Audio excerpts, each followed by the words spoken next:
Good morning and welcome everyone. We're delighted to have you with us this morning.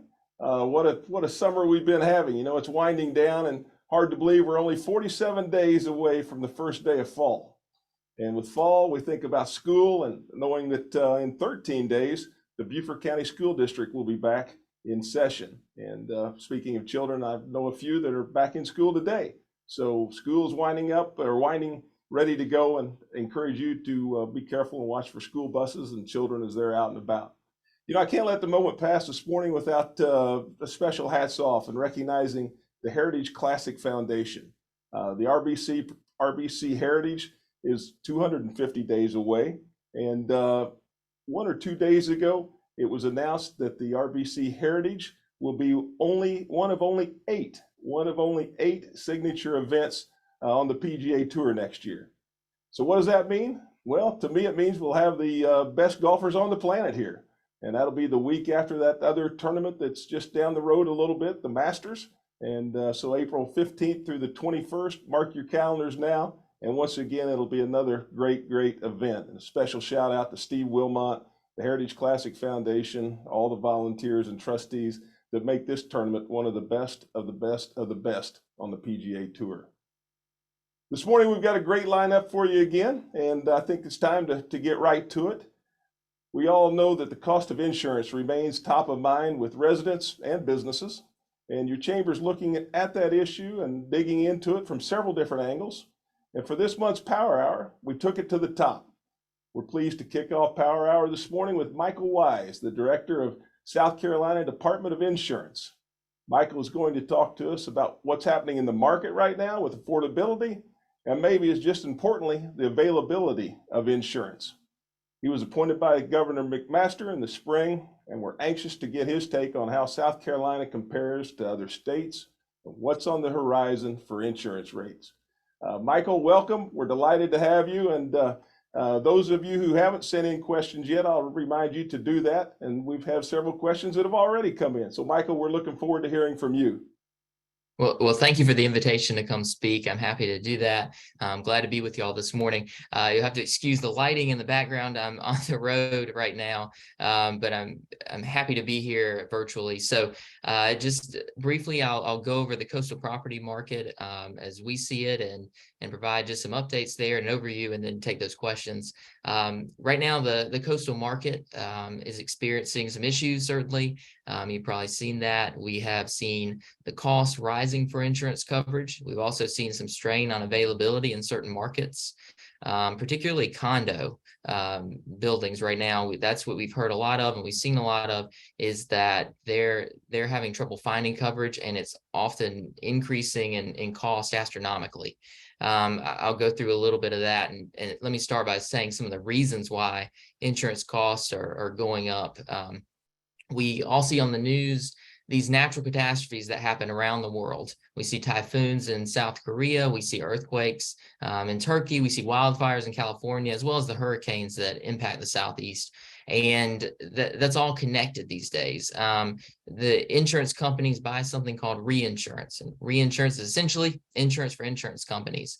And those reinsurers operate globally, and so they have experienced losses from events throughout the world. And as a result, they've lost money, and they've raised their prices to cover those losses. And so the insurance companies that buy that reinsurance are paying more for it. And unfortunately, that means premiums are going up to cover those increased costs for the insurance companies themselves.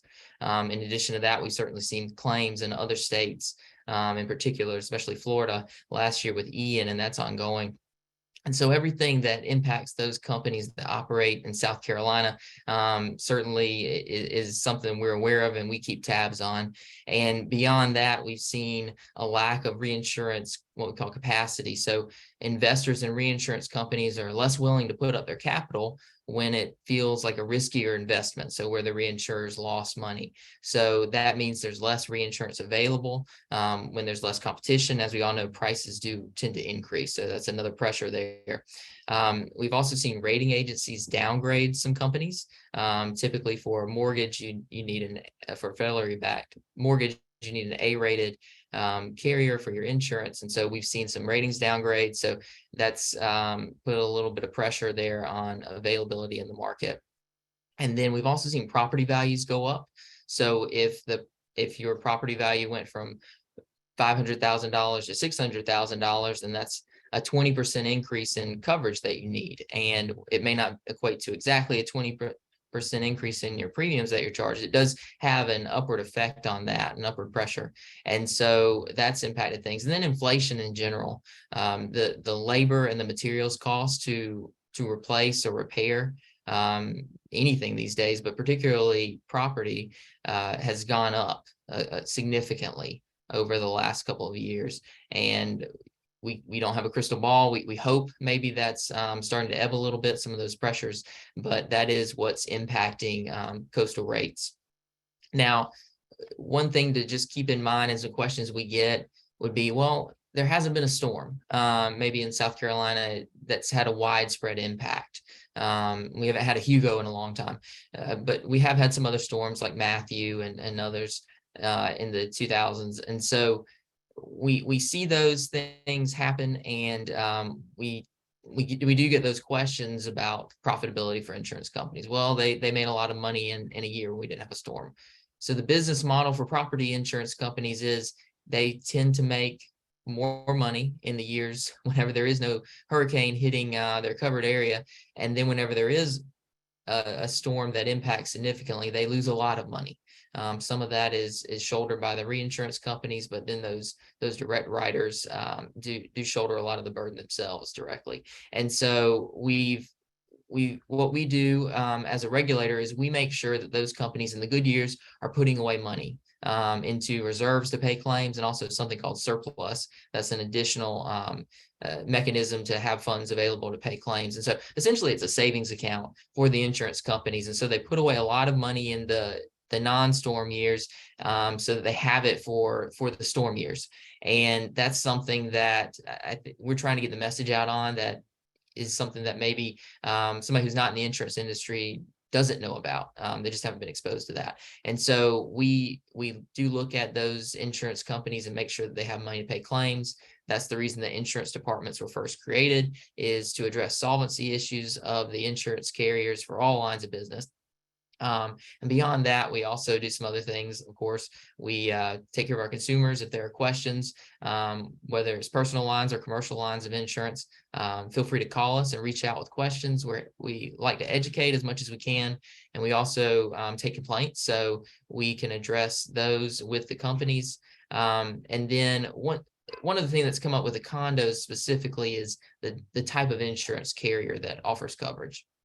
So there's three buckets, if you will. And this is, I'll try to take out some of the technical details here. But so we have what we call admitted carriers that we regulate directly as the Department of Insurance. And those are the ones that, I won't say any names, but they advertise during Super Bowls and on TV and throughout on billboards. So those are the ones, those name brand companies, so to speak. And we regulate them. We regulate them from a solvency perspective, from a rate perspective, and then some other ways as well. And so that's one bucket.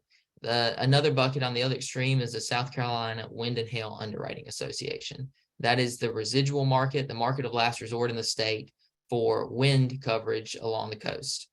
So if your standard homeowners carrier won't write you, or commercial property carrier won't write your wind coverage, you can go to the wind pool and get that portion of your coverage taken care of by them.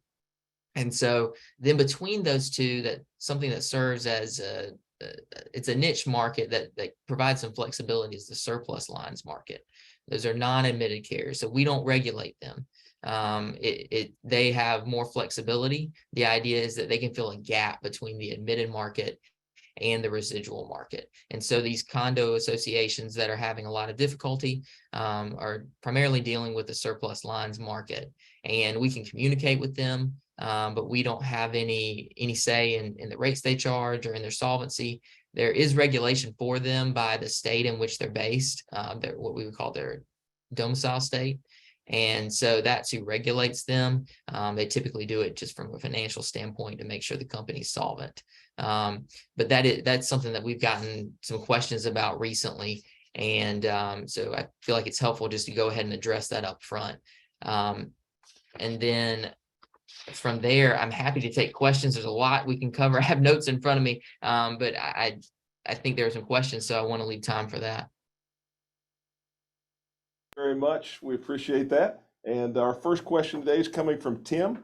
And Tim is, first of all, saying fewer policies available and companies eliminating policies for areas impacted by natural disasters. Our policy increased by 54% in 2024. And with that, what's the best guess for increases over the next 5 years?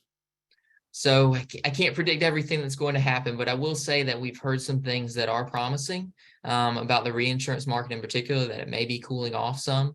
Time will tell. Ultimately, we've heard that from several different insurance companies. We've seen it in some of the trade press, and we're hopeful that that will happen and it will cool off, that maybe we can have a break from natural disasters worldwide, having such an impact as they have.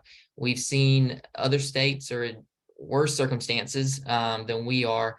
California and Florida and Louisiana stand out. Florida and Louisiana have been impacted by hurricanes and a fair number of major insolvencies in their states. And California in particular has been in the news, where some of their largest writers, I think 3 of their top 10 writers in the state, have said they won't offer homeowners coverage anymore. And they can't get the rate they need from the California Department of Insurance. And or that's what they've said. And so they've said, we can't operate profitably. We're losing money. So we're not going to do as much business in the state. And they pulled back from issuing new policies. Typically in a state, and we have this law too, where rates cannot be inadequate, excessive, or unfairly discriminatory. And so they can't be inadequate because you need to make sure the company can stay solvent, have money to pay claims. They shouldn't be excessive and overpriced. And then unfairly discriminatory deals with things like you can't rate on someone's race or religion and protected classes like that. But we have heard stories about the rates going up by that much. Again, it's a combination of things, from the reinsurance cost to your property values going up and needing more coverage, and then just general inflation. In the surplus lines market, competition is limited, and that also has a negative impact on pricing, which meaning that it goes up. Michael, thank you for that. Our next question is coming from Max. And Max is asking, how are we planning to attract more insurance carriers to the area to help combat the rapidly increasing prices of flood insurance costs? Sure. So with property insurance in general, we recruit as many carriers as we can. Some of these markets, there aren't many writers, and they either choose to write it or they don't. But we do have conversations with prospective carriers, with carriers that are already in the state, about expanding their offerings. So the things that we do to recruit, the biggest thing that we have going for us is just being open and being a good regulatory environment. We're willing to have conversations with companies, to pick up the phone, to send an email, to have in-person meetings. And that is some of the feedback that we get from a lot of carriers, is you're willing to talk to us, and we appreciate that. And we don't always agree with maybe what an insurance company wants to do or how they view things, but we have dialogue and conversation. Communication is key, and that openness is very important to them. And so what we'll do is we'll look at carriers that are offering coverage in other states, specifically around the Southeast and hurricane-prone states. And if they're not operating in South Carolina, then we try to find out why. And we cold call, and we have those meetings and conversations to see if they'd be interested in operating in our state. And that we want competition. That is one of the most important things to a healthy insurance market. And flood insurance, we're working to grow the private market. The National Flood Insurance Program, the federal program, does provide most of the flood insurance countrywide. And we have a significant number of policies with them in the state. I think last I saw was about 210,000 policies. That's a little bit dated, that number, but we're working to grow the private market. It has grown over the last few years. We've started collecting that data, And I don't have the numbers offhand, but it's seen significant growth since 2017, and we'll work to continue to add options to the market for policyholders. All right, Michael, thank you. Our next question is coming from Ethan, and Ethan is asking if there's any danger of major carriers like Allstate or State Farm who left California not writing policies in South Carolina. Sure. That is definitely something that we don't want to see. Our understanding is that's not the case, that they are here to write. They do have limitations on how much they're willing to write along the coast and wind exposed areas. That's where the wind pool comes in. So that name brand carrier would write the basic policy for fire and theft and liability and things like that, everything but the wind and hail coverage. And then the South Carolina Wind and Hail Underwriting Association would provide a policy for coverage for the wind and hail portion. So I don't believe there's always a risk, certainly, but our understanding is they're here and they are glad to be here and operating within the state. All right, thank you. Let's move on to our next question. That's coming from Terry. And Terry is asking if the Department of Insurance limits the amount of surplus a company can accumulate during the good year to pay for the bad years. Every company situation is different. And so what we do, it's kind of a two-pronged approach. So we would look at their surplus, and we'd also look at their rates if they're an admitted carrier, specifically for personal lines of business, with the rates. And what they do is they submit a filing with us, and it contains what the math says they need to do with their rates, whether it's an increase or a decrease, and then they have a proposal. It may or may not be exactly equal to what their indicated rate would be. And so I'm an actuary by trade, so I've looked at a lot of property and casualty rate filings over the years, and they provide data on their last 3 to 5 years and then projections typically. And sometimes we think it's valid and we approve the filing as they submit it. There are other times whenever we don't agree on things and we don't believe that what they've provided warrants what they proposed. And so we have conversations with them, and ultimately they amend the filing based on where we come down on it. But so there is that oversight as well to make sure that those rates aren't excessive. All right, sir, thank you. Moving on to the next question from William. And William is asking, is there anything being done to prevent fraudulent wind and hail roofing claims from roofers? So that's that is outside of our jurisdiction. It is something that's come up over time, certainly, and something that we hear about. We do have an insurance fraud unit. It would have to, so whatever they're doing would have to fall under insurance fraud specifically for us to prosecute. And certainly there's got to be evidence and everything like that. But so we do have that unit that's working hard on behalf of the citizens of the state. But as far as the roofers themselves, we don't have direct oversight whenever it comes to them. But we are aware of the issue, and we're participating in conversations. Okay, thank you. Next question is coming from Olivia. And Olivia is asking, do consumers have any resources for dramatic increases in insurance rates? So the biggest thing that we advise consumers to do is to shop around. With the condo associations, we know that that's difficult, particularly for them right now, with the lack of carriers willing to write them. But so for homeowners market or auto or anything like that, where there's coverage widely available, we would encourage a consumer to find an agent that they trust, who can shop around for them, find a coverage that fits their needs. You'd be surprised how much money you can save. And then some of the options that you can get that maybe one carrier offers and another one doesn't. Everyone has different financial needs. And so there's not a standard. The products are similar, but they're not exactly the same. So it's worth shopping around, and that's what we encourage consumers to do. And if you're having difficulty and you need to find an agent, but you don't know who to talk to, we have a list of agents. We can't recommend policies or recommend companies, certainly, but we do have a list of agents by county And so if you contact us, we're happy to provide you with those names and contact information. All right, sir. Thank you. Next question is coming from John. And John is asking, are there any meaningful discounts for building using more resilient materials in the region, in the coastal region, and with those materials being concrete block or concrete walls, prefab, etc.? Sure, good question. So it depends on your insurance carrier. Every carrier is required to offer what we call mitigation discounts. So if you mitigate the risk of damage from wind, and so those things may be impact resistant windows, hurricane shutters, roof tie downs, all kinds of things.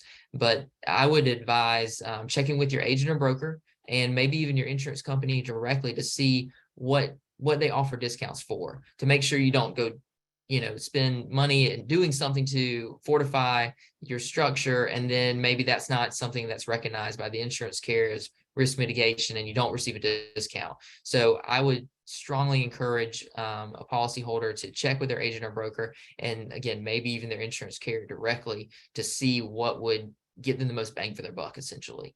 And we also have a South Carolina Safe Home program in the state, and it is a grant program for homeowners, and it offers matching and not, there's two types of matching and non-matching funding to help with making some of those improvements, those structural improvements to your home for residential property.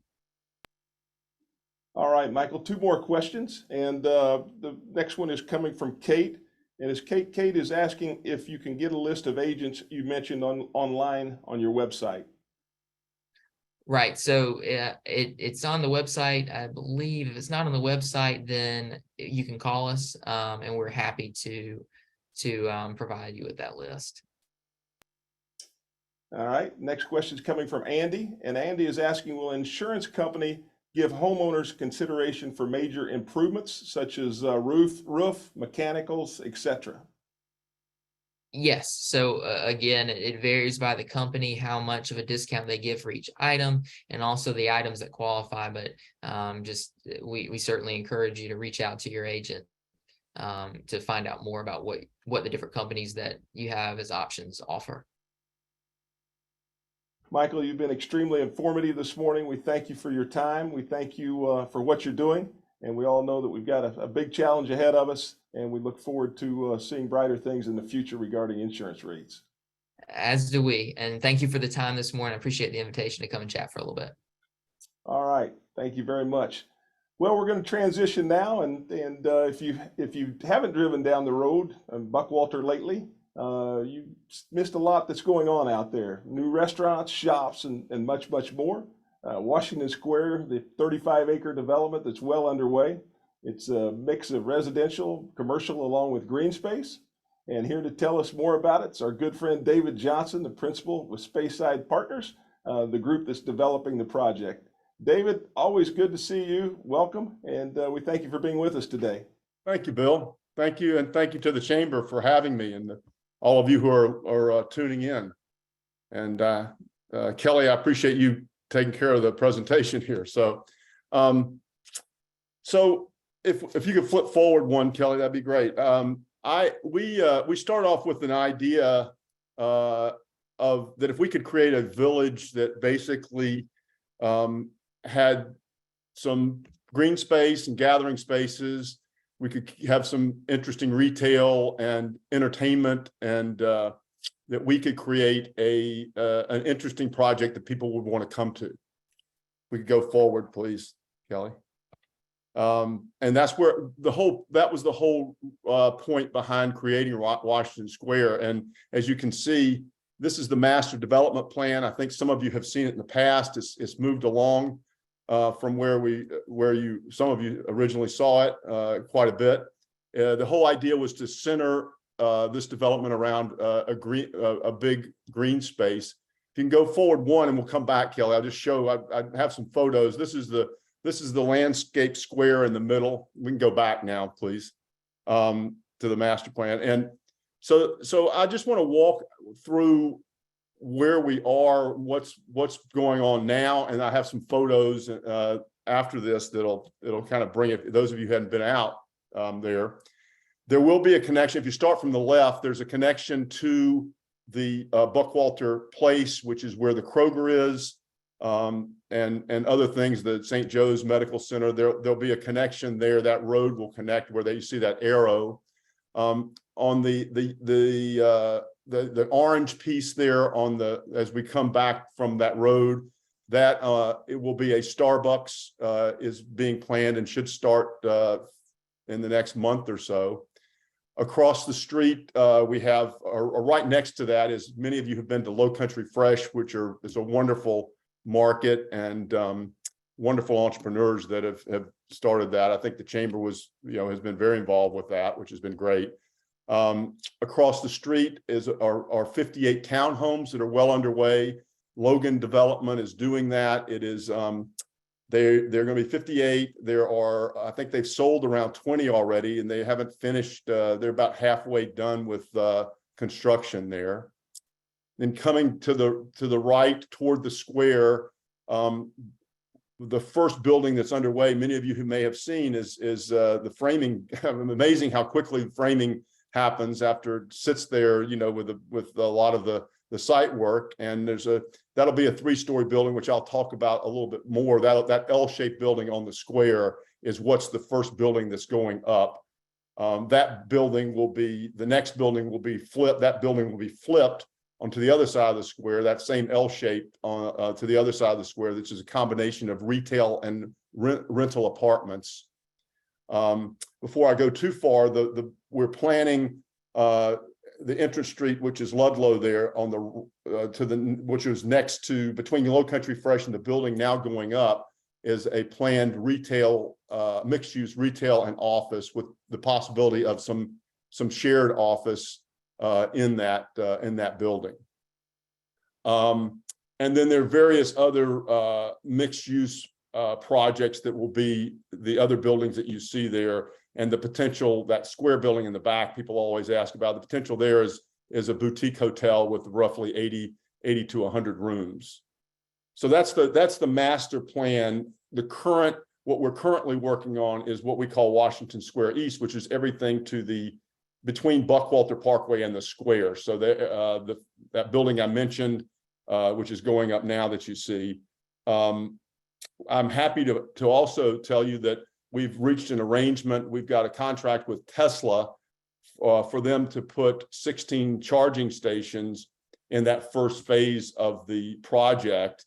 And as you probably all probably know, I mean, Tesla is becoming the standard for all the electric vehicles now. So it's not just for Teslas. It'll be a charging stations for all electric vehicles. So I'm happy to have that there.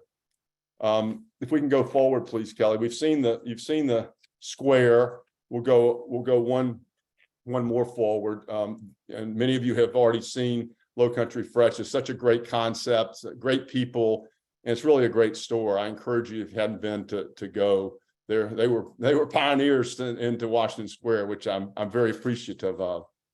The next slide just shows you the schematic, the layout for the townhomes. And the only point I'm making on this slide is just to say the whole idea was to create a streetscape. So all the parking for the townhomes, the garages are in the back. So you won't see any. There is on-street parking in general in Washington Square, but for the townhomes, the parking is in the back to create that streetscape throughout the whole project. We can go forward, please. This just is the next couple of just some pictures of what's been, what's underway now. And then the next slide will just show you a little bit more detail on the current state of the Logan Homes project. If we can go forward, please. This is just showing you the connection that's going to be made to Buckwalter Place. We can go forward to one more. This is the current, if you hadn't been out there, this is a couple days ago. It's just showing you the first building on the square with the retail below and apartments above. I think I have one more picture of that, and probably enough construction, but that just shows you from the square. And then these are the final elevations. That's looking from the square. And again, you can see retail on the bottom and the apartments above. And then the next slide is just showing you from the street, the main street, Bleecker Street. So when you look at if you look at the next slide, you see what's sort of the floor plan of the retail. And currently, we are very fortunate to have some great partners already, entrepreneurs in the first building. Palmetto Running is taking the premier spot up there, as is Bertie James, both of whom I'm sure many of you know. They're in they have stores in Shelter Cove. Retail One at the end cap is I have a letter of intent with a casual eating, another great entrepreneur, casual eating restaurant. So in the middle, what do we have left? We have roughly 3,000 square feet of retail, and that's between the Retail One and between that and Bertie James. And then and that can be split up in a number of ways, but that's what's left there. And then the bottom retail, what we call Retail 6, is that's any of you who are if you have great ideas, I'm trying to bring in a more of a fine dining restaurant there. It will have a patio that will be on the square, which will be out for outside eating, and it's got everything. It's set up for a restaurant. So that's my focus right now is to find a great restaurant, and then begin that next building, which the footprint will look exactly like this, but just flipped over on the other side of the square. And that's we're excited. We're very fortunate to have great partners and the Rolfs at Low Country Fresh and Logan Homes, Palmetto Running, as I said, Bertie James, Coastal States Bank, Frazier. We've had a great group of people working for us and working with us, and we're looking forward to continuing the project and continuing to bring in great retail and restaurants and a lot of fun. I mean, one of the things that I didn't mention is on the square, we've got it set up that with pavers in every corner that we can bring in food trucks, we can have entertainment, and that's our plan is to have a number of events on the square as a kind of a destination. So that's where we are, and I'm happy to take any questions. David, thank you, and congratulations on your 16 charging stations. That's phenomenal. Also, we appreciate you sharing with us some of who your new tenants are going to be. Exciting presentation. We do have some questions. Our first question is coming from Jackson, and Jackson's asking how Washington Square got its name. Well, I moved down here from New York City about 7 or 8 years ago, and the place I always, when I shopped for Christmas or whatever, I went down to Greenwich Village, and that's where my favorite kind of walking village was around Washington Square, and that always had the most interesting little shops that you'd never see anywhere else. I mean, a kaleidoscope store, that's all they sold, and different things like that. So to me, that was the inspiration is how can we create something that's not New York, but that has that kind of feel and excitement and sense of discovery, if you will. So that's how it got its name. Thank you for the question. It's a good one. All right, sir. Our next question is coming from Kathy, and Kathy's asking, what have you done with the project to ensure good traffic flow and infrastructure? Well, I mean, we've designed it so, again, that whole connection with Buckwalter Place is going to be important. We've tried to have two areas of entrance into the project. I think the plan is eventually for there to be a light at the Mott Street, the exit Mott Street entrance, which is at the one at the north of the project. Between that and Woodbridge is the plan that the county has. So I think that it's important to have that flow, and I think that we've tried to ensure that through our planning. Thank you for that, David. The next question is coming from Susan. And Susan's asking, how do you envision the green space being a gathering area?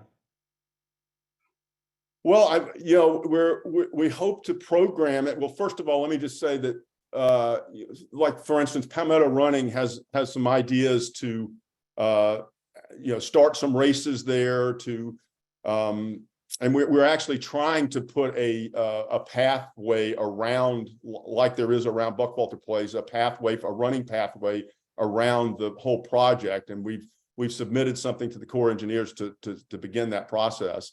But I hope to have entertainment in there. We can easily have food trucks, food truck day. We could have a farmer's market. I mean, it's going to take some creative thinking, but I think we've got with that space, we can do a lot of things with it. And with power there and internet that are already available there, it's going to be easy to do, I think.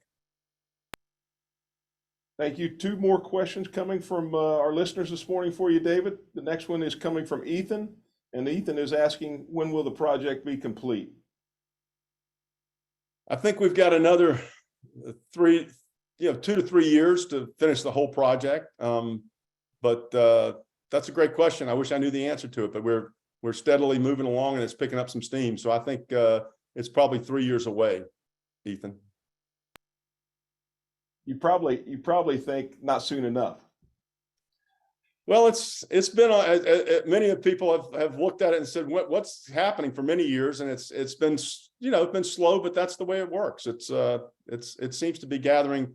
Once you get some vertical going there, things start to gather steam, and that's the good news. It's certainly exciting to see what's going on. Our last question is coming from Mark, and Mark is just wondering if you have any other projects going on in the area. I'm asked that question a lot, Bill and Mark, and my answer has always, I've looked at a number of things, but I feel like it's important to get this right and show what can be done, what we're trying to do. And I think from there, that there'll be plenty of opportunity. I see plenty of opportunities, but at this point, the answer is no. I'm focused on this project right now to make sure we do it correctly. We've had just a couple of others send in and saying it looks like an exciting project, and they're very happy to see it happening. So I'll share that with you. Thank you. Thanks a lot. David, appreciate it. David, thank you. David Johnson, principal of Speyside Partners, and certainly an exciting project. David, we'll look forward to hearing from you. Another update on down the road. Great. It's great to be with all of you. Thank you. All right. Well, it's time now for a big happy birthday to all of us. How about that? The town of Hilton Head Island is celebrating 360 years since the island was first sighted by Captain William Hilton, and it's also the 40th year of the town's incorporation. It's all going to be kicking off at the end of this month with some great celebrations planned. And here to tell us what's in store is the town's Director of Cultural Affairs, Natalie Harvey. Natalie, welcome, and it's good to see you this morning as well. Thank you. Good morning. Good morning. Please excuse my background. I'm sitting in our beautiful Weston Resort here. We have our strategic planning with the town council and staff here this morning. So I'm taking a little break to share some exciting news with you guys this morning.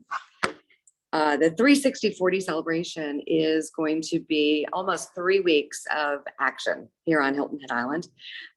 We have set up a website, Hilton Head Island 36040.org, which you can find from the town website, which will share a little bit about the vision of the town, its past 40 years, and honoring the fact that this community has such a rich history, that many things happened here before our 40 years. So we're looking back into the history of Hilton Head Island.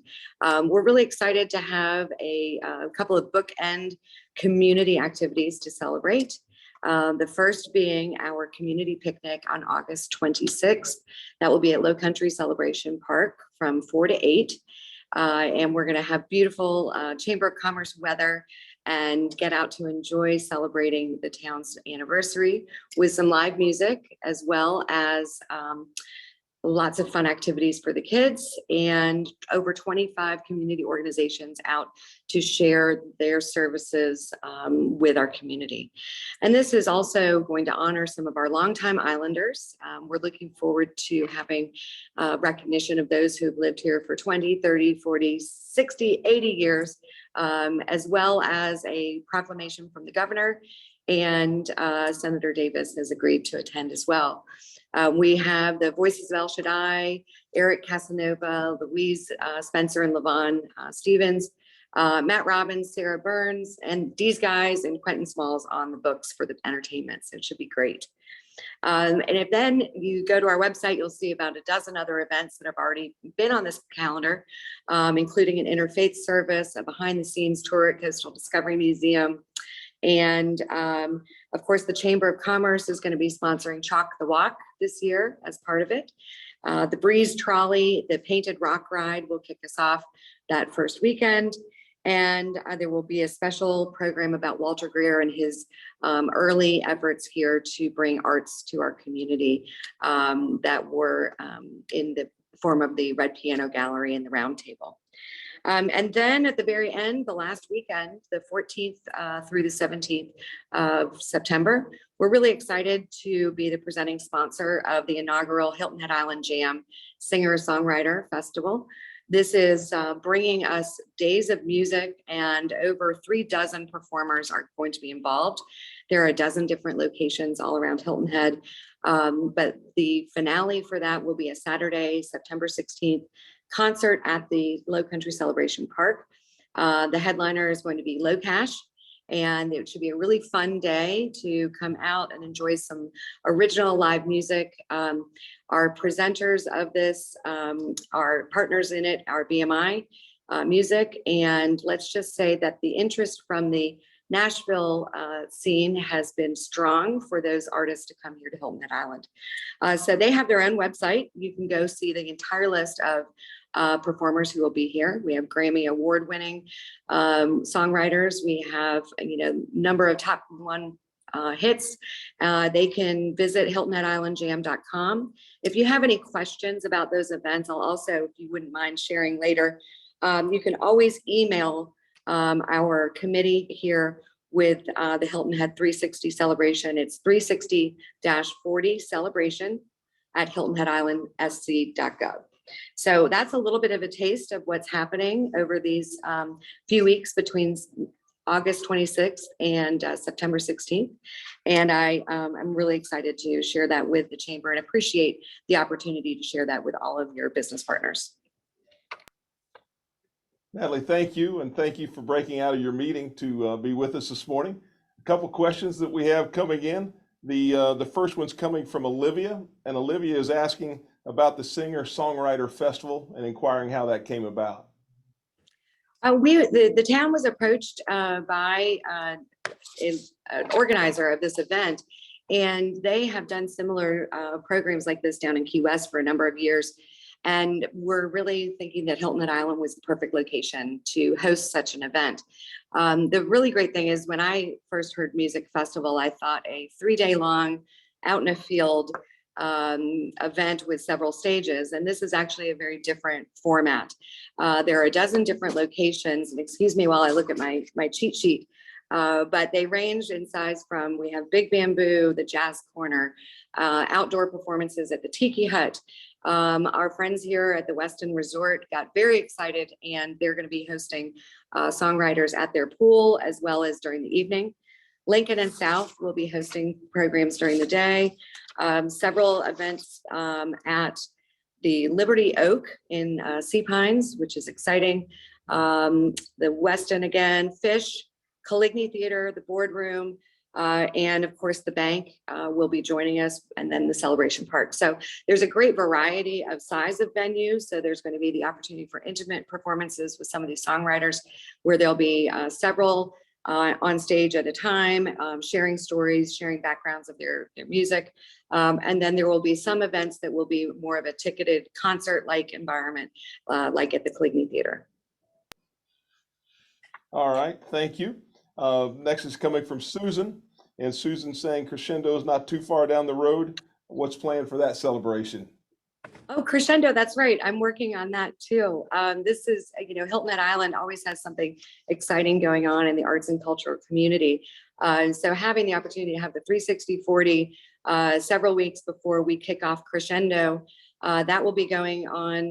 The opening will be the 10th of October at Shelter Cove Community Park, which is always a great opportunity to enjoy getting to know some of our arts organizations, getting a taste of what's to come during Crescendo. This year, we've invited a guest band to be our closing act. They're called the Maharaja Flamenco Trio. They've been described as sort of Nuevo Flamenco, similar a little bit, I think, to some folks will know the Gypsy Kings. It's something sort of new and different for our community. There'll be a free event for everyone. We'll have over 100 different events going on. In fact, we should be announcing some of our signature events in the next week or so. And then the culmination will be the Lantern Parade, which is Saturday, November the 18th. And this year we are looking to extend the route a little bit and end at Celebration Park with an opportunity to have a little bit of more space for that grand finale party with the bands and the big puppets. Natalie, thank you so much. We're delighted to have you with us. As I stated at the beginning, your plate is full, but it's certainly a lot of fun and great things going on for all of us here on the island, Bluffton, and really the entire region. Thank you so much for sharing today, and I appreciate the opportunity. All right. Natalie, thank you. Again, she's the Director of Cultural Affairs for the town of Hilton Head Island. I'll also mention that for all the events, and she talked about many of them, others you can go on our website, which is hiltonheadblufftonchamber.org, and find all the events going on in the area. And that's hiltonheadblufftonchamber.org. I want to thank each of you for being with us this morning. Enjoy the rest of your summer. We'll be back at you next month with another stellar lineup. And please, if you have ideas on people you would like to hear from, speakers, let us know those. And we're also very, very appreciative of all the questions that keep coming in. Have a great rest of your day, and we hope to see you soon. Thanks.